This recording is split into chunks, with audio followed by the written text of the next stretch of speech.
Alright everyone, I am heading into Beaver, Utah. Here's a map real quick.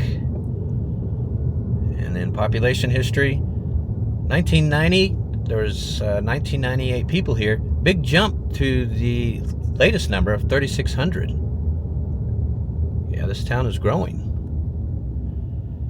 Anyway, I have just arrived in downtown Beaver. And I'm at a stoplight. So while at the stoplight, let me tell you that the median age here is 35. 54% of the town is male, 46% is female. Yeah, it looks pretty nice, doesn't it? They have a really beautiful old county courthouse. It's right up here.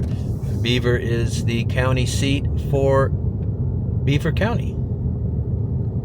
And so here it is, the Beaver County Courthouse. It's not being used as the courthouse anymore. It is a museum now. It's a beauty though, isn't it? It was built in 1882. This is what they call Utah pioneer architecture. It is a style that was developed and is unique to Utah. That's a great old building, isn't it?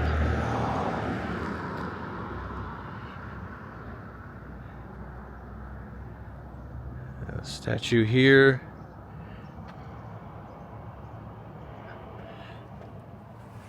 The family and everlasting heritage. This monument is erected to the honor and memory of those great souls, our pioneer fathers and mothers, who hewed the stone and laid the foundation of a spiritual kingdom and civilization that has since become a worldwide entity. There you go. Got a couple other little things here. Let's go take a look. Well, got an old covered wagon here. I believe it's an actual one. And then a log cabin. I'm gonna guess we can't go inside. Let me see. Nope, it's locked. Maybe we can poke in the window though. Let's see what's in there. Can see a little bit, huh?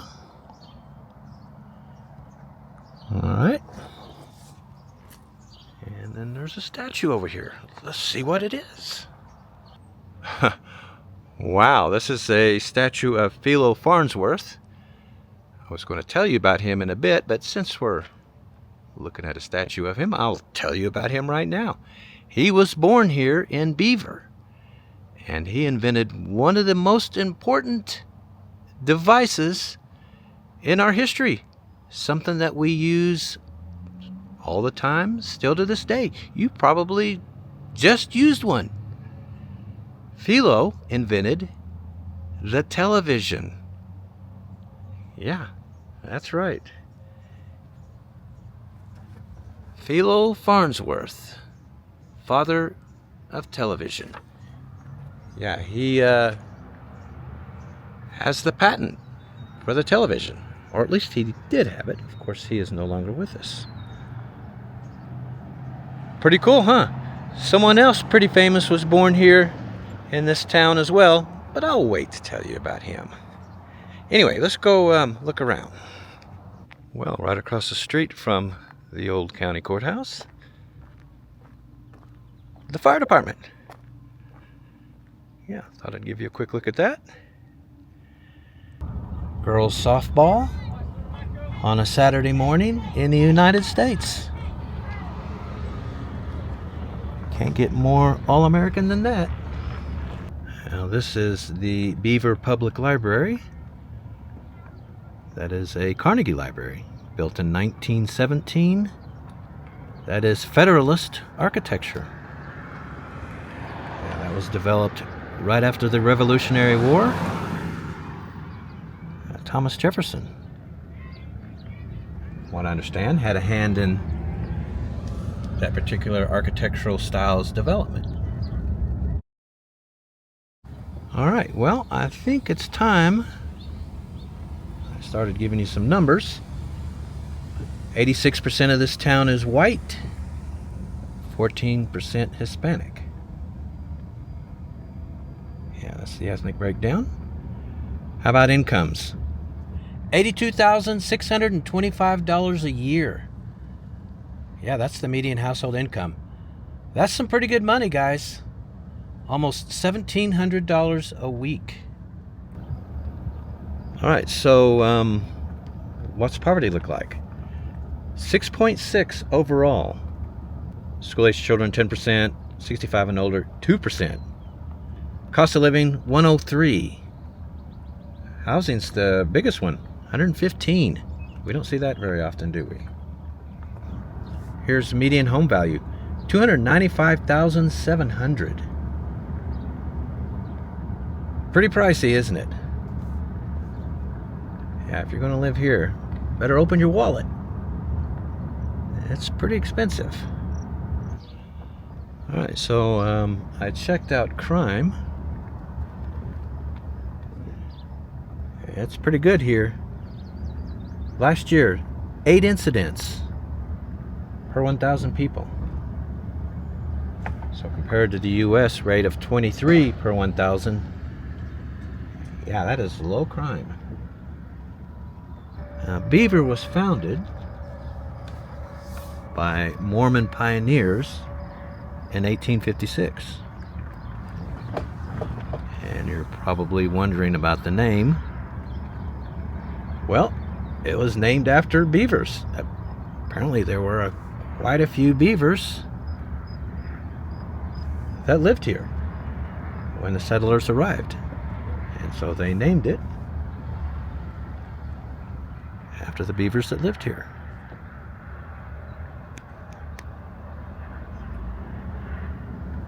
Now, like I said earlier, there is another very famous person that was born here in Beaver. Butch Cassidy. Yeah, that Butch Cassidy of the Butch Cassidy and the Sundance Kid fame. One of the most prolific bank robbers in our country's history. Born right here in Beaver, Utah. Well, somebody's got themselves a pretty neat collection of tractors. Like a little mini museum. Now, I was told that the best Mexican food is here at Beaver Taco. I'm like any other guy. I'm always down for some Beaver Taco. So I had to skip breakfast. I think I'm going to try one. All right, I'm ready to eat Beaver Taco. Let's see what it looks like. Well, it looks pretty good so far. Yeah?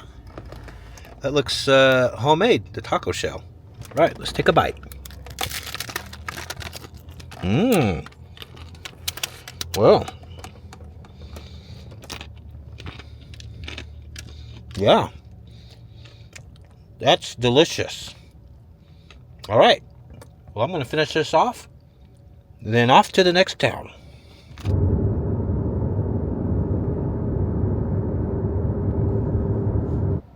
I am in Parowan, Utah. I'm showing you a map right now. There's about 3,200 people here. Anyway, the first thing I was going to show you is this. The Parowan Rock Church. This was built in 1870. This is pioneer architecture. Utah pioneer architecture, that is to say. This was a meeting place for Mormon church leaders. Way back when, late 1800s. And I believe it's a museum now. Now this is the 3rd Ward Mormon church here in town. It was built in 1914. I wanted to show it to you because that is prairie style architecture. Anyway, on this Saturday afternoon here in Parowan, they're having some sort of event in the town's park. You can see lots of people here. We are heading into downtown now. Look at all these American flags. The street is just covered with them.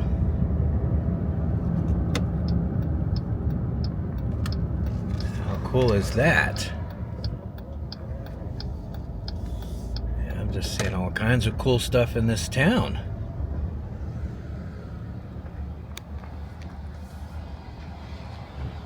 This is a motel. I guess it's a motel. Yeah, I didn't know. It used to be a motel. It looks like they've put a bunch of little shops in it. Now that is a good idea, a good use for an old motel, isn't it? Yeah, I had to stop the car, get a closer look at this. It's pretty cool, huh? What a neat thing. Yeah, it's just an old motel. All kinds of treasures that you can poke through and maybe even find something to use to decorate your house. Yeah? All kinds of great man cave signs here. They're all over the place. It's even got an old gas station here. Looks like they sell books in there. Darn cool, isn't it? Well, now everything about this right here is wild looking. Look at that tree.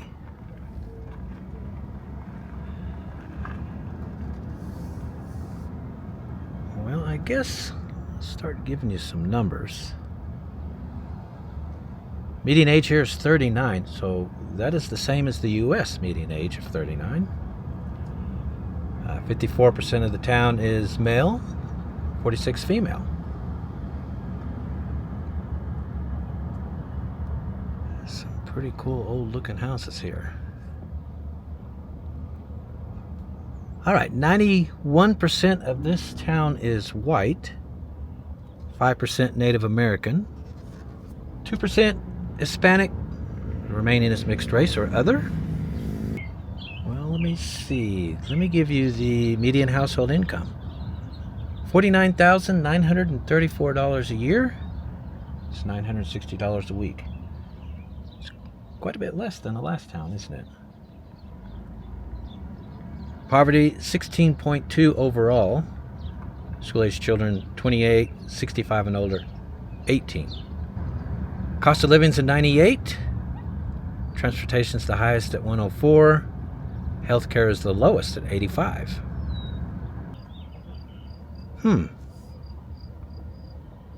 I guess no one lives there. That is kind of an awesome looking place though, isn't it?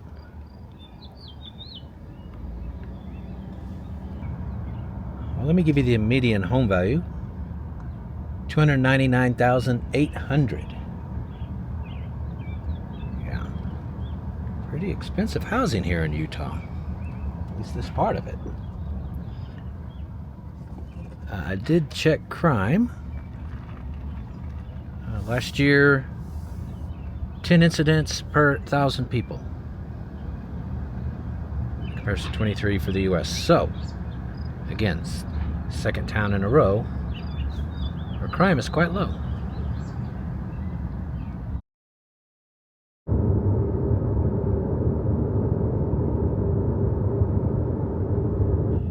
I am in Cedar City, Utah.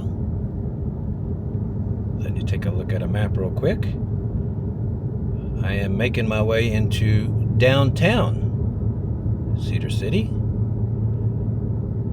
Yeah, the first thing you notice is, like the last town, tons of American flags, like every 10 or 15 feet. I went to Utah State University, which is far north of here. It's actually very close to the Idaho border. And this was in the early, mid-'80s. But anyway, we would come down to Las Vegas probably once a month, to blow off some steam. And we would stop here in Cedar City, stretch our legs, get gas, that kind of thing. And it was just a dusty little town, 10, 12,000 people. I haven't been here in 40 years. It has changed a lot. It's gotten much, much bigger. Here's the population history. You can see it's been growing like crazy, up to 35,235 in 2020, and the 2023 estimate still growing, 37,202. By the way, just for the record, I am not Mormon. We moved to Utah when I was a kid because my dad needed a dry desert climate for his health. So Utah it was. Now you can see the beautiful backdrop of the town. Mountains. Even here in residential, I'm seeing flags everywhere. Check it out. A yard sale.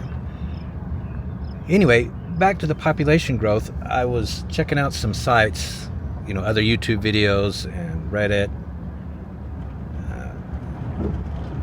different sites that residents come on and talk about their town, and a lot of the people who live here aren't crazy about the growth.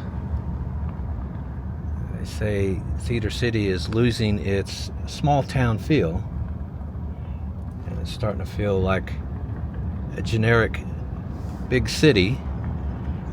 And of course, lots of complaints about the traffic, which I can see traffic's pretty bad. When I would come here 40 years ago, there was virtually no traffic. They have a Division I university here, Southern Utah University. It's got about 16,000 students. And they have a Shakespeare festival here that is considered among the best in the world. And it goes for several months during the summer. The city is a outdoor / hiking mecca. And there are several national parks nearby. So it's a jumping off point for that. Yeah, this is an older part of town that was here when I would come here. There are parts of the town, or a lot of parts of the town, that's very new. Can't get over these flags though. Just, they're everywhere. The median age here is 26.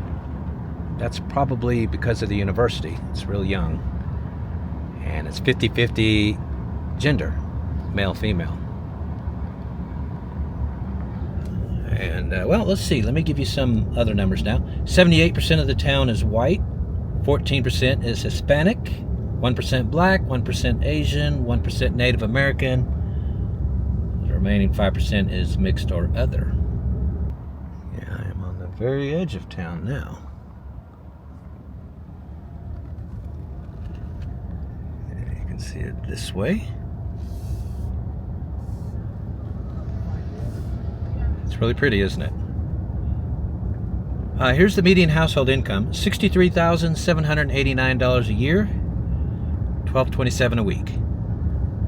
That's pretty good. Poverty 17.3 overall.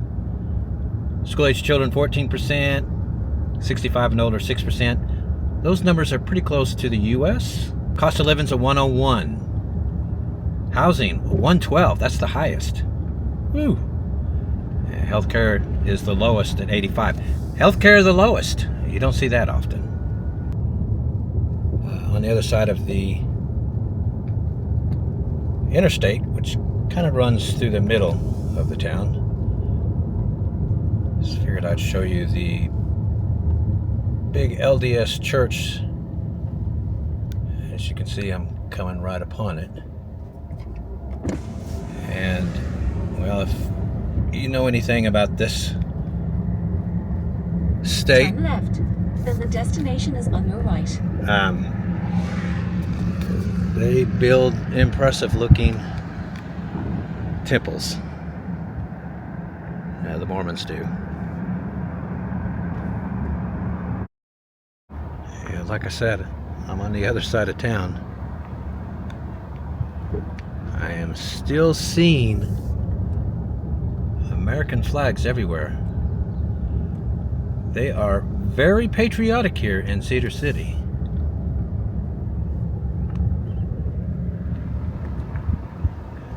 And why not? They seem to be doing very well. Anyway, the median home value here, let me give you that real quick. $348,000. Pretty pricey. All right, well, Nicole and I are actually staying here in Cedar City at a hotel here. Real nice place. Anyway, she's waiting for me there. So I'm gonna go grab her. I'm gonna take a look around downtown and then go grab something to eat. Yeah, so that's coming up next. We are in downtown Cedar City. I was reading the founders of the town named it after cedar trees, the abundance of cedar trees, that is, that were in the area. Turns out they weren't cedar trees at all. What kind of trees were they? They were junipers. Oh my goodness. Yeah, somebody messed up. Yeah. That's funny. Anyway, we're going to do a little shopping here, downtown Cedar City. We went into the bookstore. Nicole got something for her granddaughters. Let's see it. Little Red Riding Hood. But it's a pop-up book. It's cool. That looks It's a scary. pop-up book. They better not tear it up. I'll be mad at them. Because they are only 2 and 4, but still. That's cool. It's pretty cool looking. They'll like it. All right, we're ready for some late lunch. We're going to eat at a place called Pork Bellies. All right. Yeah. Pork Bellies. Let's go see if it's good. We're going to try smoked pork rolls as an appetizer. Black beans, corn, jalapenos, red onions, cilantro, cheese, spices in our smoked pulled pork, all wrapped in an egg roll wrapper and fried crisp. That is a mouthful. Yeah, served with Southwest sauce. Sounds healthy. Yeah. Our smoked pork rolls are here. They already cut them for us, so you can see the inside. See the corn and the pork and the onion. Yeah, they look pretty good. Yeah. I'm ready to dig in. All right. Yep, let's do that. All right. We have eaten some of these. It's pretty good, huh? I liked it. I thought it was very, very good. They're definitely fresh made here. And they've got a lot of stuff in there with the pork, the jalapeno, the black beans, and corn, and I think that's everything. Oh, there's onion in there too. Yeah, so there's a lot of stuff in there, but it all goes very well together. And the sauce, the Southwestern sauce, goes well in it too. Nice and fresh. They came out nice and hot. And yeah, they're yummy. Yeah, I agree. It's really good. All right, for entrees, I'm going to have a meatloaf sandwich. And it comes with a side. I wanted funeral potatoes, which is a unique Utah dish, but they are out. They have more in the oven, but they're not ready. Yeah, so I'm going to have barbecue beans. And what are you going to have? I am going to have the island chicken sandwich, and with the pepper jack cheese, pineapple, mayo on the side, all that good stuff on there. And I'm just going to do it with the side salad.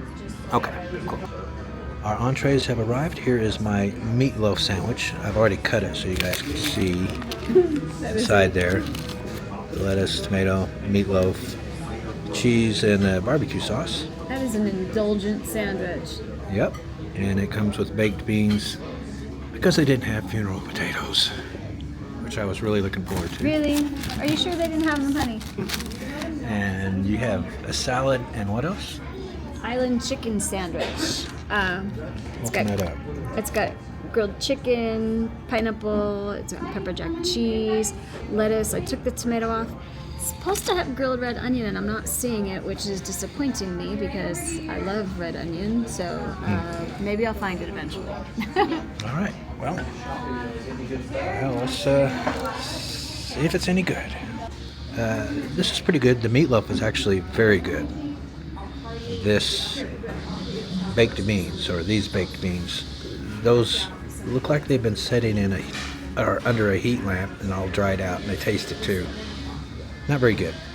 Mine was good. You liked your salad, I bet. Yeah, for a side salad, it was impressive. It wasn't, some places you get barely anything. So it was a good side salad. And the chicken sandwich was good. Like the chicken itself, you could tell it was cooked over an open flame, so you could taste like the griddle marks on it. I love that. And like all the flavors went well together. Again, I was disappointed they didn't put my red onion on it, but besides that, it was a very good sandwich. Yeah, it said on the menu it's supposed to have red onion, right? Yes. And they just didn't put it on. They forgot it. Yeah. All right, we are having dessert. It is warmed banana bread with vanilla ice cream and caramel. So here's the thoughts on the dessert. Yum. Yeah, it's good. It's just, that's just regular banana bread. I was wondering if it was. And they warm it up, put some ice cream on it, and some caramel. It's pretty simple, huh? Yeah, I mean, that's exactly what I expected, though. All right, everyone, that's the end of this one. Up next, I am heading into rural Nevada. Should be real interesting. So I hope to see you guys there.